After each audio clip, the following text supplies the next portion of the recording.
Hello mga Jumegan, ako ang mga gandararat. Salamat sa pag-click sa video.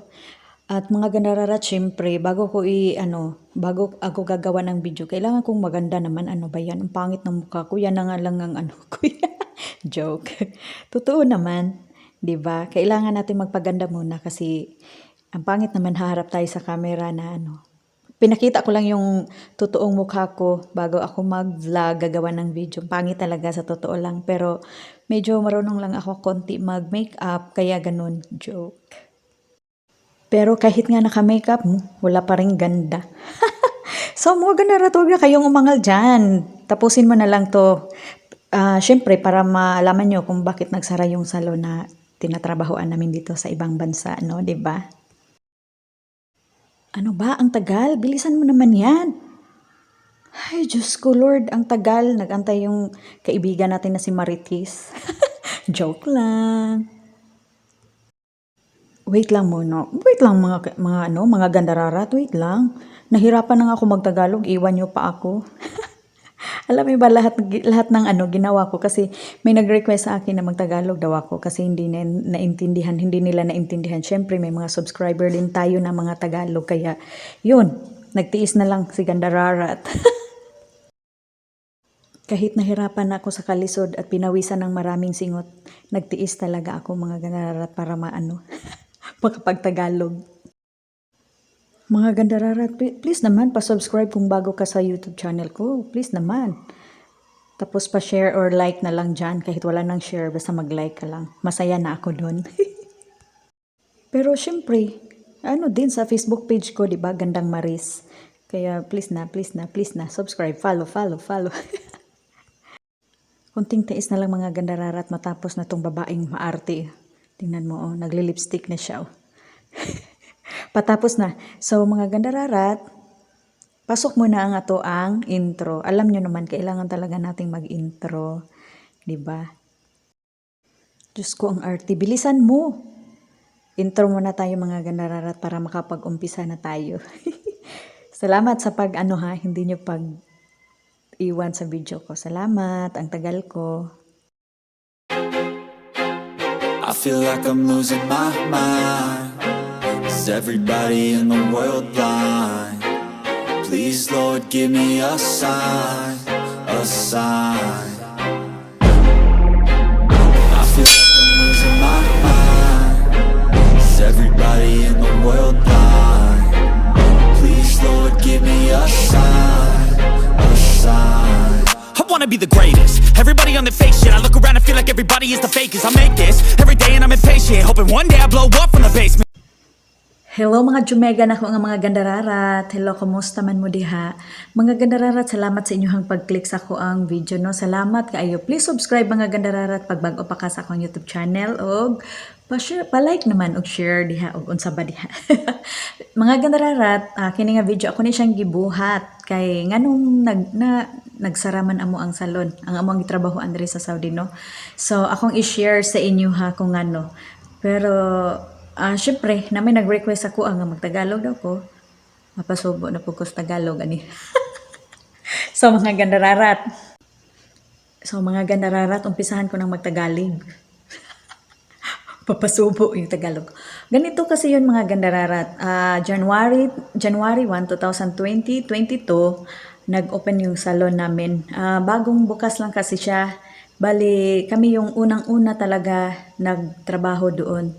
Then, okay naman yung customer nung una, maganda naman. Pero, ang problema lang, dalawa lang kaming Pilipino doon. Tapos, isang nagmassage, tapos isang receptionist, bali, 4 kami doon, nagtrabaho. Then, yung ginagawa ko doon sa salon is manicure, pedicure, tapos, naghamam-magrabi ako, then haircut, hair color, ganyan yung mga ginagawa ko. Then yung kasama ko rin na Pilipino, ganyan din si Gandararat Jen. Pero ako lang yung naghamam-magrabi. Then yung sa sobrang dami na ng customer, hindi na namin makaya. Syempre, 2 lang kami. Tapos ako nag-haircut pa, tapos maraming nag-aantay. Kaya naboboring sila kasi 2 lang kami na na worker doon. Then, yun, na ano sila, yung parang naboringan sila na ang tagal. Siyempre, yung rafahas pa namin, ang mga 1 oras yun bago matapos. Then, yun, parang naano sila ba na, siyempre, ang tagal. Wala namang reklamo doon sa trabaho namin. Siyempre, matagal na tayo sa salon industry, no? Wala silang problema doon. Tapos mga gandararat, yung ano kasi, yung service namin, sobrang mahal magsingil yung madam namin. Sabi ko, bakit ganun? Tapos pag tinuruan namin siya, parang hindi niya matanggap na tinuturuan namin siya. Siyempre kami, lalo na ako, lumaki talaga ako sa salon kasi yun ang business ng mga magulang ko. Tsaka hanggang ngayon, yung kapatid ko andyan pa rin.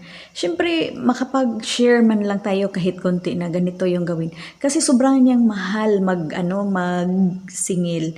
Siyempre, bago pa yung salon, dapat, huwag mo namang mahalan para maano ka, yung makilala ba yung salon. Oo. Kasi yung ako ang nag-haircut doon, bumabalik na yung mga customer ko, tapos nagre-recommend pa sila ng iba, 'di ba? Ang ganda kaya nun. Parang ang feelings ko, ang sarap naman. Tapos yung mga customer ko, sinasabi nila na na-recommend lang daw sila. Kasi tinatanong ko sila kung saan nila nakita yung salon namin, ba't napunta sila doon, sabi na ay recommended sa friend nila, yung friend daw nila dito nagpa-haircut, ganun. Tapos wala namang problema yung sa manicure, pedicure, sa spa, walang problema sa trabaho namin, walang problema pati sa hamam, magrabi, sa Moroccan bath, walang problema talaga. Tapos mga gandararat, pagpatuloy natin. Ang problema kasi doon, siyempre dalawa lang kami. Tapos yung may mga services, gusto nila magpa-hair keratin, protein. Wala kaming mga ganon doon sa salon. Yun ang mga major na ano, 'di ba? Yung mga ginagawa lang kasi namin, minor lang yan eh.